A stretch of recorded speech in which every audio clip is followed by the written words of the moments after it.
ಅಧ್ಯಕ್ಷರೇ, ಹಿಂಗೆ ಮುಂದೆ ಹಾಕೋದು ಹಿಂದೆ ತರೋದು ಹಿಂಗೆಲ್ಲ ಮಾಡ್ತಾ ಇದ್ರೆ ಅಧಿವೇಶನ ನಡಿಬೇಕಲ್ಲ ಅಧ್ಯಕ್ಷರೇ?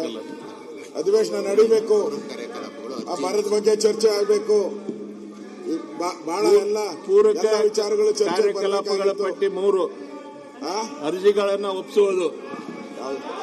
ಚರ್ಚೆ ಫಲಪ್ರದವಾಗಿ ಆಗಬೇಕು, ಅದಕ್ಕೆ ಸಹಕಾರ ಕೊಡಬೇಕು ಅಂತ ಮನವಿಯನ್ನ ಮಾಡ್ತಾ ಇದ್ದೇನೆ. ಅಧ್ಯಕ್ಷೆ, ರಾಜ್ಯದ ಜನ ನಮ್ಮನ್ನ ಎದುರು ನೋಡ್ತಾ ಇರೋ ಸಂದರ್ಭದಲ್ಲಿ ಜನಗಳ ಸಮಸ್ಯೆಯನ್ನ ವಿಧಾನಮಂಡಲದಲ್ಲಿ ಚರ್ಚೆ ಮಾಡೋದಕ್ಕೆ ಅವಕಾಶ ಮಾಡಬೇಕು, ಸಹಕಾರ ಮಾಡಬೇಕು. ದಿನಾಂಕ 24/8/2026 ಇಡೀ ಸದನ 25 ಒಳ್ಳೆಯ ಸೆಳೆಯುವ ಸೂಚನೆಗಳ ಪೈಕಿ ಇವತ್ತು 17 ಉತ್ತರಗಳನ್ನು ಸದನದಲ್ಲಿ ಮಂಡಿಸುತ್ತಿದ್ದೇನೆ. ಚರ್ಚೆಗೆ ತಯಾರಿರುವಾಗ ಯಾವುದೇ ಅವರು ಚರ್ಚೆ ಮಾಡಲಿ. ಅದರ ಜೊತೆಗೆ ಅಧಿವೇಶನದ ಕಾರ್ಯಕಲಾಪಗಳ ಸಂಕ್ಷಿಪ್ತ ವರದಿ, ಅದಕ್ಕೂ ಕೂಡ ನಾವು ಚರ್ಚೆಗೆ ವಿಧಾನಸಭೆ 10ನೇ ನೋಟಿಸ್ ಕೊಟ್ಟು ಚರ್ಚೆ ಮಾಡಿದ್ರೆ ಅಧಿವೇಶನವು ಕೂಡ ಸರ್ಕಾರ ಆಗಸ್ಟ್ 2026 ಪ್ರಾರಂಭವಾಗಿ ರಚನಾತ್ಮಕ ವಿರೋಧ 24 ಆಗಸ್ಟ್ 2026 ಈ ರೀತಿ 8 ದಿನಗಳ ಕಾಲ ಸುಮಾರು 21 ಗಂಟೆ 20 ನಿಮಿಷ ಕಾಲ ಕಾರ್ಯಕಲಾಪ ನಡೆಸಲಾಗಿದೆ.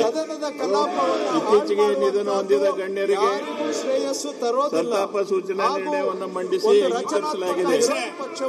ರಾಜ್ಯಪಾಲರಿಂದ ಒಪ್ಪಿಗೆ ಪಡೆದು ವಿಧೇಯಕಗಳ ಬಗ್ಗೆ ಕಾರ್ಯದರ್ಶಿಯವರ ವರದಿಯನ್ನು ಮಂಡಿಸಲಾಗಿದೆ. ಈ ಅಧಿವೇಶನದಲ್ಲಿ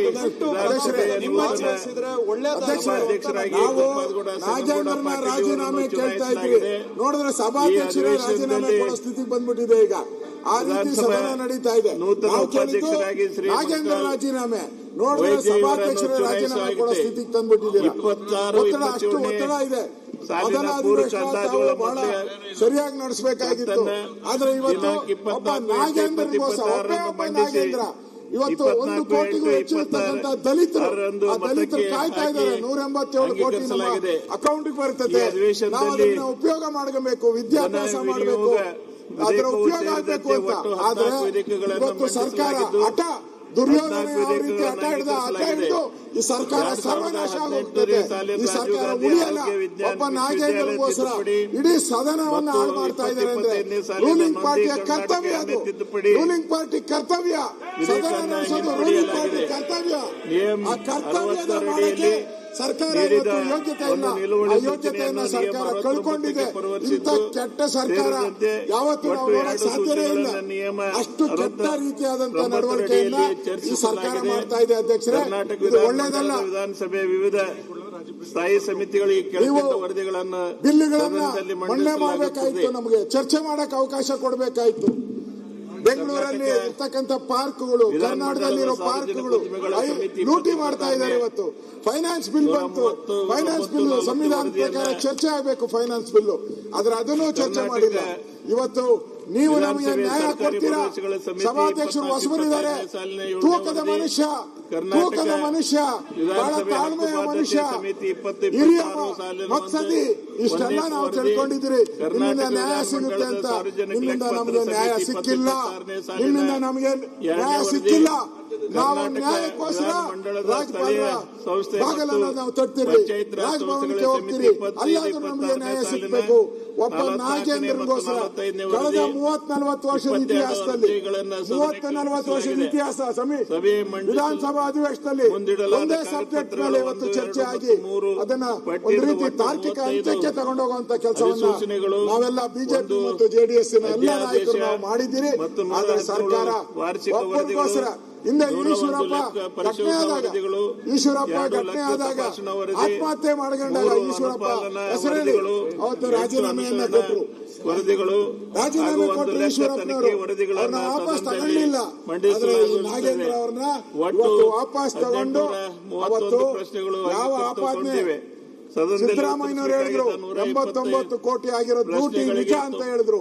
ಅದೇ ಮತ್ತೆ ನಾಗೇಂದ್ರ ಅವ್ರನ್ನ ಶಿವಲಿಂಗೇಗೌಡರು ಹೇಳಿದ್ರು ಅಪರಾಧಿ ಅಂತ.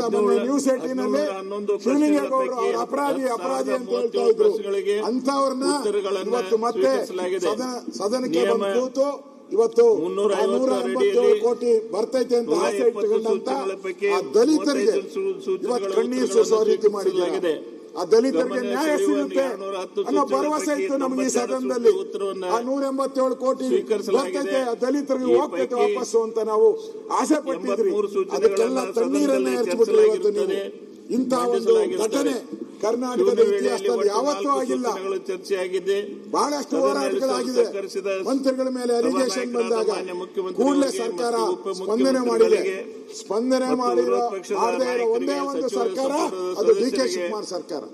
ಸ್ಪಂದನೆ ಮಾಡದೇ ಇರೋ ಒಬ್ಬ ಅಪರಾಧಿಗೆ, ಲೂಟಿಕೋರರಿಗೆ ಬೆಂಬಲ ಮಾಡೋ ಮುಖಾಂತರ ಈ ಸರ್ಕಾರ ಭ್ರಷ್ಟಾಚಾರಿಗಳ ಸರ್ಕಾರ ಅಂತ ಅರ್ಥ ಆಗಿದೆ. ಇವತ್ತು ಅಧಿಕಾರಿ ಈ ಸರ್ಕಾರ ಮಂತ್ರಿಗಳಾಗಿದ್ದಾರೆ, ಎಲ್ಲ ಹಣ ಕೊಟ್ಟು ಬಂದಿದ್ದಾರೆ, 150 ಕೋಟಿ 100 ಕೋಟಿ ಎಲ್ಲ ಹಣ ಕೊಟ್ಟಿದ್ದಾರೆ ಅಂತ ಹೇಳಿ ಎಲ್ಲ ಜನ ಮಾತಾಡ್ತಾ ಇದ್ದಾರೆ. ಅಂತದ್ರಲ್ಲಿ ಈ ನಾಗೇಂದ್ರನ ಕೇಸು ಮತ್ತೆ ಪ್ರೂವ್ ಮಾಡಿದ್ದಾರೆ, ಸರ್ಕಾರ ಪ್ರೂವ್ ಮಾಡಿದ್ದಾರೆ, ಮತ್ತೆ ಪ್ರೂವ್ ಮಾಡಿದ್ದಾರೆ. ಸರ್ಕಾರ ರಾಷ್ಟ್ರಗೀತೆಯೊಂದಿಗೆ ಭ್ರಷ್ಟಾಚಾರಿಗಳ ಸರ್ಕಾರ, ಭ್ರಷ್ಟಾಚಾರಿಗಳಿಗೆ ಧಿಕ್ಕಾರ. ಗೊತ್ತಪ್ಪ. ಮತ್ತಷ್ಟು ವಿಶೇಷ ವಿಡಿಯೋಗಳನ್ನು ನೋಡಲು ಮತ್ತು ಹೊಸ ವಿಡಿಯೋಗಳ ಬಗ್ಗೆ ತಿಳಿಯಲು ಈ ದಿನ .com ಯೂಟ್ಯೂಬ್ ಚಾನೆಲ್ ಸಬ್ಸ್ಕ್ರೈಬ್ ಮಾಡಿ ಮತ್ತು ಬೆಲ್ ಐಕಾನ್ ಕ್ಲಿಕ್ ಮಾಡಿ.